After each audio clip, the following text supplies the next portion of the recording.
Good morning, ma'am. Good morning, classmate. I am Clyde De Brillantes. I'm here to present a video reporting of my topics.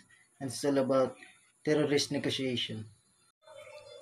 Terrorist negotiation is a complicated crisis intervention process that comprises a system of interrelated conditions, activities, and behaviors needed to resolve volatile terrorist situation, and the process by which compromise or agreement is reached while avoiding untoward incident. Ang terrorist negotiation ay dahil do mga foreign people nga gakausap ng violence para mabuo ng daan ng gusto. Kaya do mga government ay katawid mga conditions or agreement to avoid any complex circumstances sa both sides and also to maintain peace in our country. The next one is effective terrorist negotiation.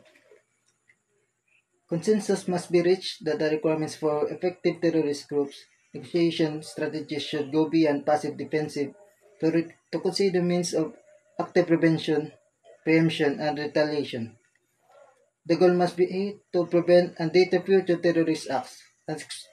And experience has taught the policy entity or law enforcement agency that one of the best deterrents to terrorism is certainly that swift and sure measures will be taken against those who engage in it.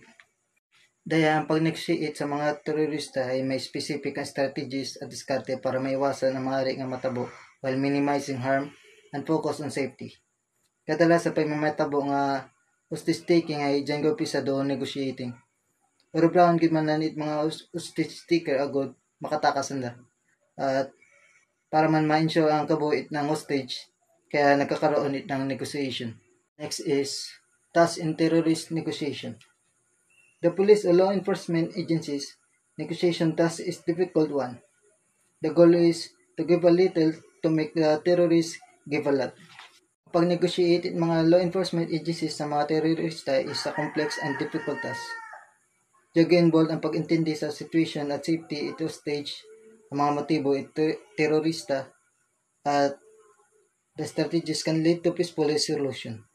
Meday wagali ka appropriate negotiating strategies. Daya ang pagbawas it conditionist it mga terorista o kaya baguhon ito. Siyempre po kung ng tanin nga gusto nanday aton sundon dapat ay ang aton mga conditionist ay handaman nga sundon para patas man at bukod ng pabor sa ang situation. Last one is key points in terrorist negotiation. Kung masyadong lagpas o sobra-sobra doon ng mga conditionist nga pinapangayo ay namatsawang nga pagpulo sa niyang kondisyon nga ging nga makipag-areglo sanda. Pagmana ka na i-encourage lang sanda nga makita nanda nga dumat sa or doon sanda pag-asal ang sanda nga sitwasyon kaya.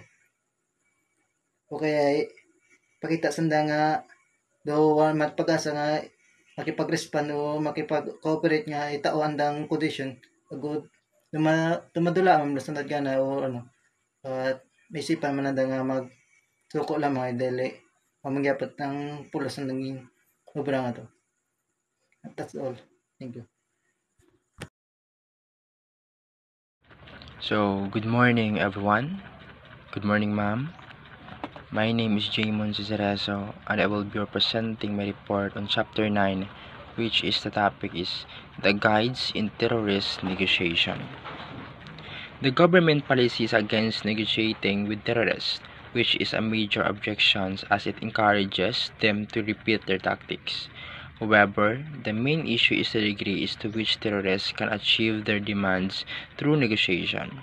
There are different types of terrorists, including contingent terrorists who seek negotiations and absolute terrorists who view negotiation as betrayal.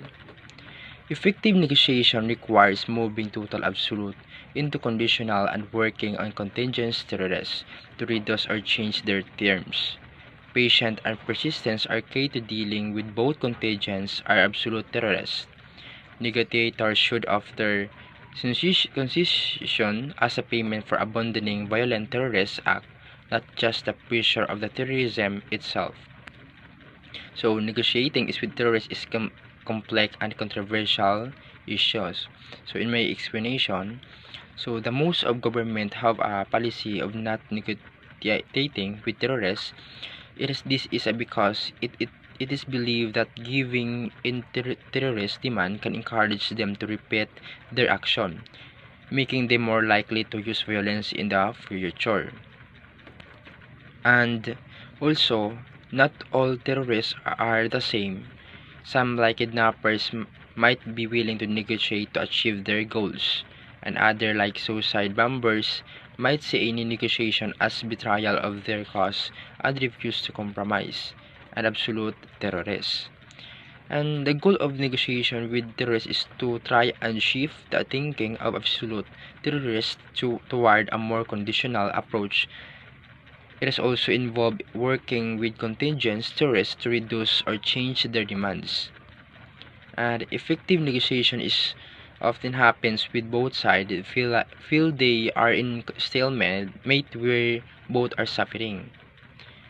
This is creates sense of urgency and a need for a solution. Then the next is analysis in terrorist negotiation. When the negotiating with the terrorists carefully is analyzed the following. First, the terrorist mission has been well planned and rehearsed prior to its execution. So, need to planning and organization. If the terrorists have a detailed plan, it is shown they are organized and prepared. This means negotiation will be complex and negotiators need to be ready for various possibilities. Number 2, there is one leader of the group and he or she is probably the spokesperson. So, leadership is identifying the leader is crucial because they hold the most power and influence. Negotiators should be trying to build a connection with the leader to understand their demands. Then, number 3, only mid-level personnel should be negotiate with the terrorist hostage taker. So, negotiation team is having mid-level personnel negotiate might be less emotional, but they might lack the authority to make decision. The best choice for negotiators is depend on the specific situation. Then, number 4, the terrorists have a great deal of information about their stronghold. They normally place a defensive perimeter of a personnel of explosive around it. So, need to stronghold. Knowing the location and defenses of the terrorist stronghold is vital for planning rescues or interventions. It is also affects the negotiations process, as the terrorists might feel more confident if they believe they have a secure position. Number 5, attempts to convince the terrorists that their point has been taken, their demands heard, and any further injuries caused by them will only discredited them in the eyes of the public. So, public opinions, stories are often aware of the public perceptions. So, negotiators can be used public condemnation as leverage. However, this approach needs to be handled carefully to avoid backfiring. The next is conditions in terrorist negotiation. Conditions in terrorist negotiation. Negotiation with terrorists is not an easy task. There are difficulties of condition met in the process as follows. First, terrorists are usually highly trained combatants who have been politically and ideologically indoctrinated. Number 1, highly trained indoctrinated terrorists are often highly skilled in combat and display committed to their cause, having been thoroughly indoctrinated with a specific ideology. This makes persuasion a challenge as they are unlikely to be swayed by logic or reason alone. Their beliefs are often reply-rooted and resistant to change. Number 2, they act as a part of a group and their behavior are pressured by the group dynamics. So, group dynamics in the terrorist groups is a function within hierarchical structures, often with a strict rules and a strong sense of loyalty. Groups pressure Fear or reprisal and a sense of belonging can make it very difficult for individuals to deviate from the group's agenda. Even if one member might be of the negotiation, they may be afraid to act against the group's will. Number 3, most of them receive training in the military, police, of law enforcement techniques to be employed and utilized against them in the country chosen for the attack. So, counterterrorism training. So, terrorism are often trained in the very techniques used to counter them, meaning they are aware of security measures and tactics employed by authorities. This makes it is difficult outmaneuver them, predict their actions, or gain an advantage in negotiations. They are like to be prepared for various scenarios. Number 4, because of the advance made by security forces around the world, it is not usually for one member of the terrorist group to be accountable for keeping the terrorists from communicating with authorities on track. So, internal control is in the communication. It is common for terrorist group to have individuals specifically, and it is assigned to monitor communications and ensure the member adhere to the group objectives. And this is make it difficult for authorities to infiltrate their operation or disrupt their communications network. They may have elaborate system in place to control information's flow. Number 5, unless proper interception procedures are used, to the terrorists themselves may be controlled by an outside entity through radio, telephone, or media or social media transmission. So external control in the communication, that is a terrorist group, can be influenced or controlled by external entities through various communications channels like radio, telephone, or social media.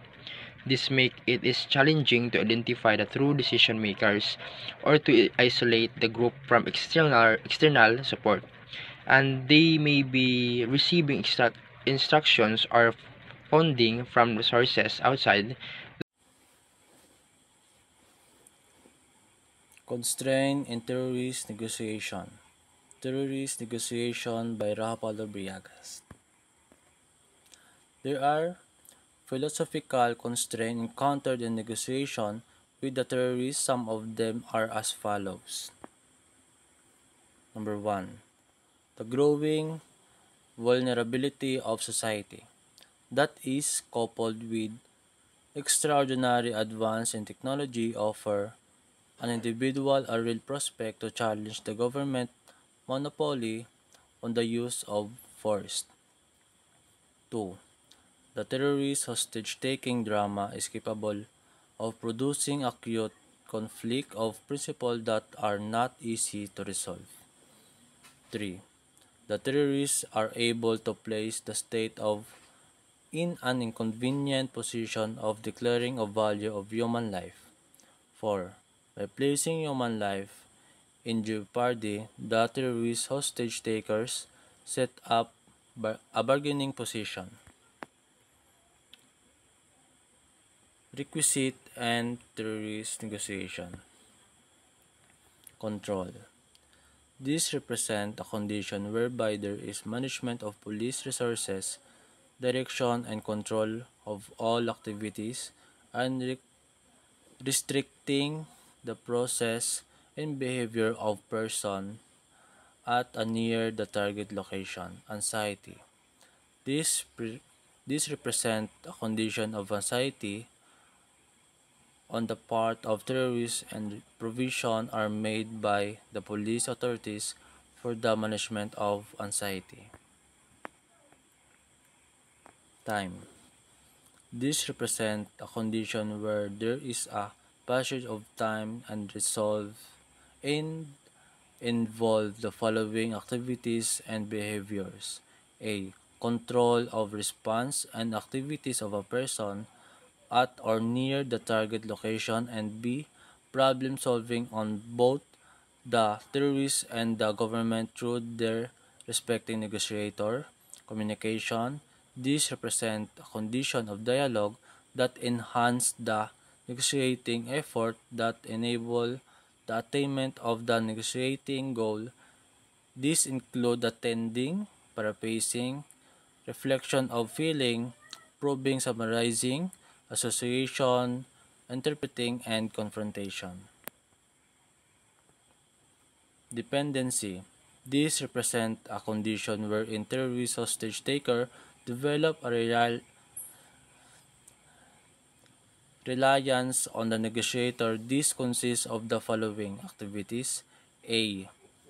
The isolation of the terrorist from all external stimuli. B. The presence of anxiety caused by fear and frustration. And C. Problem-solving success on the part of the terrorist. Trust. These represent a condition wherein a redirection of feeling between the terrorist and the negotiator occurs so that a relationship of confidence can be developed. Problem solving. These represent a condition wherein the attainment of acceptable goals and encourage. This condition consists of the following. A focus on problem apparently being experienced by terrorists. B. The collection and evolution of information relative to the apparent problem. And C. The selection and implementation of a choice. Strategies and terrorist negotiation. What strategies should the police or law enforcement agency employ in dealing with terrorists? The terrorists do not worry about their personality description, and by being flexible, they can modify their behavior through manipulation. If they do not respond satisfactorily to one proposal, try another. The negotiator is not and should not be bent understanding the terrorists psychologically.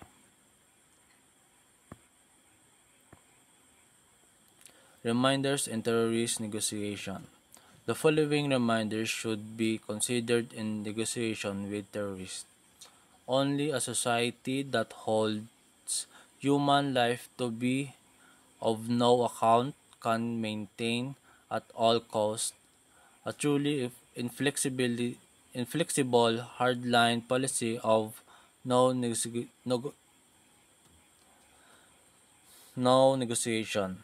When accepting the importance of negotiation, it is must to devise tactics and techniques that will ensure the safety of all participants in hostage situation and prevents the integrity of the state.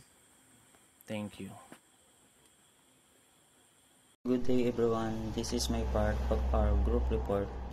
Stage of terrorist negotiation. Following are the various stages of negotiation with terrorists. Introductory stage, information gathering stage, problem solving stage, decision and commitment stage. Introductory stage, ito ay kumakatawan sa pag-uugali bahagi ng mga kalahok sa negosasyon. Ang layunin ay upang makakuha ng atensyon, magkaroon ng tiwala, and to deal with anxiety. Information gathering stage.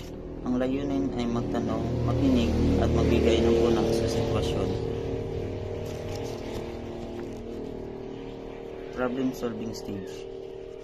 Ang layunin ay kilalanin at suriin ang mga pagpipilian upang malutas ang mga insidente.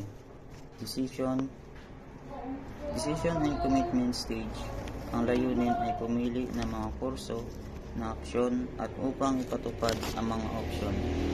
Phase of terrorist negotiation. The several phase of negotiation with terrorists are follows: initial phase, negotiation phase, termination phase, and post-incident phase. Initial phase, ito ay marahas at maikli at ito ay tumatagal hanggat kinakailangan para sa mga hostage takers na gawin ang kanilang pag-atake at masupil ang mga hostage. Negotiation phase. Ito ay at sa puntong ito, ang pulis o mga otoridad na nagpapatupad ng batas ay nasa physical objective at ito ay maaaring tumagal ng mga oras, araw. The standoff phase, nothing about the situation changes greatly. Termination phase. This phase has one of three results.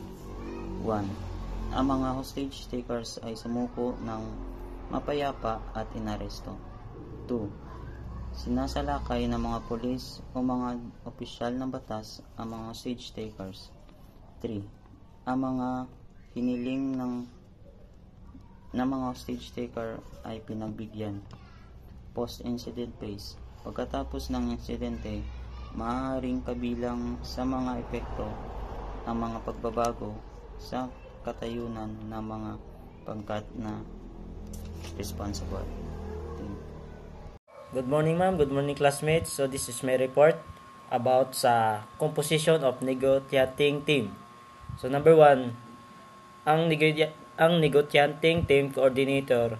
So he or she is the team's supervisor and is responsible for the following tasks: direct supervision of team's members during the incident.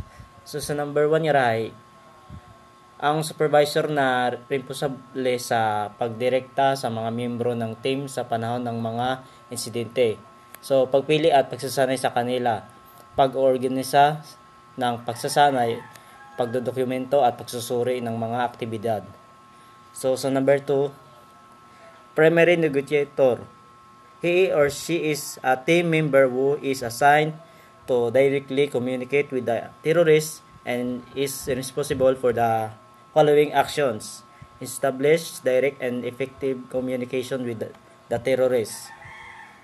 So sa number 2, ang pangungunahing ng negotiator ay isang membro ng pangkat na responsable para sa direktang komunikasyon sa mga terorista, paggamit ng mga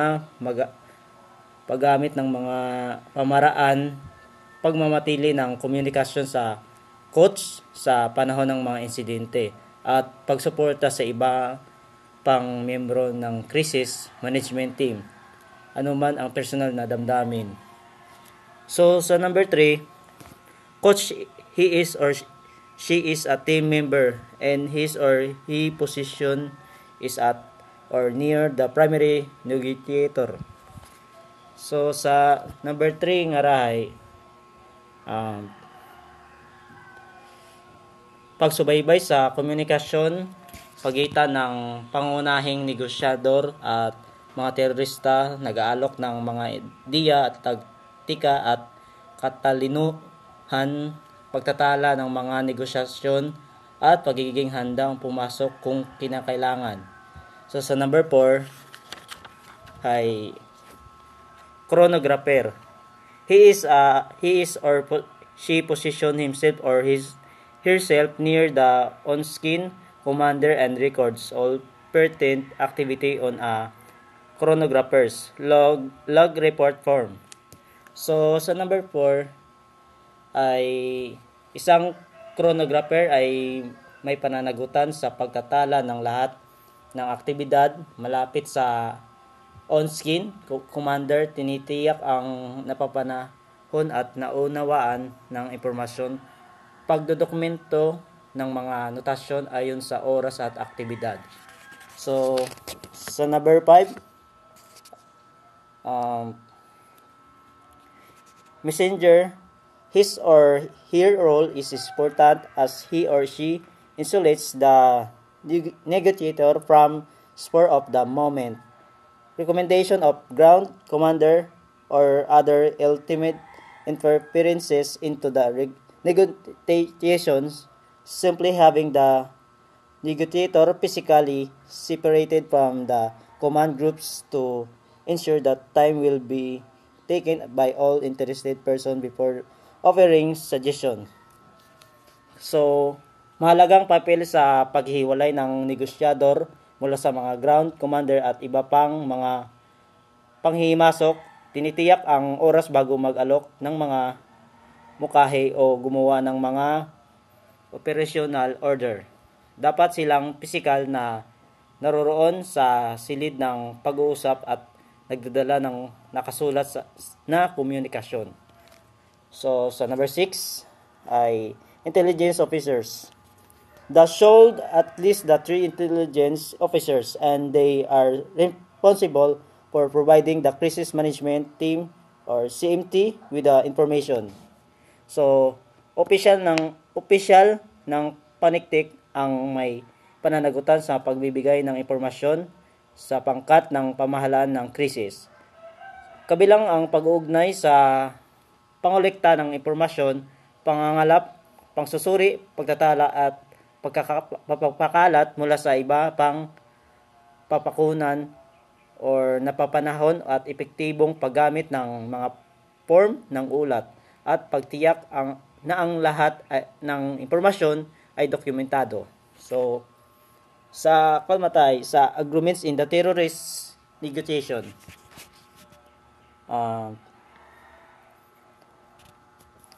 So, the agreement against negotiating with the terrorists is in simple democracies must never give up to violence and terrorists must never be rewarded to using it. So, ang pakikinegosasyon sa mga terorista ay kontrobersyal dahil sinisira nito mapayapang pagbabago sa politika at pinapahina ang mga politika pagsisikap sa internasyonal na pinagbabawal ang terorismo.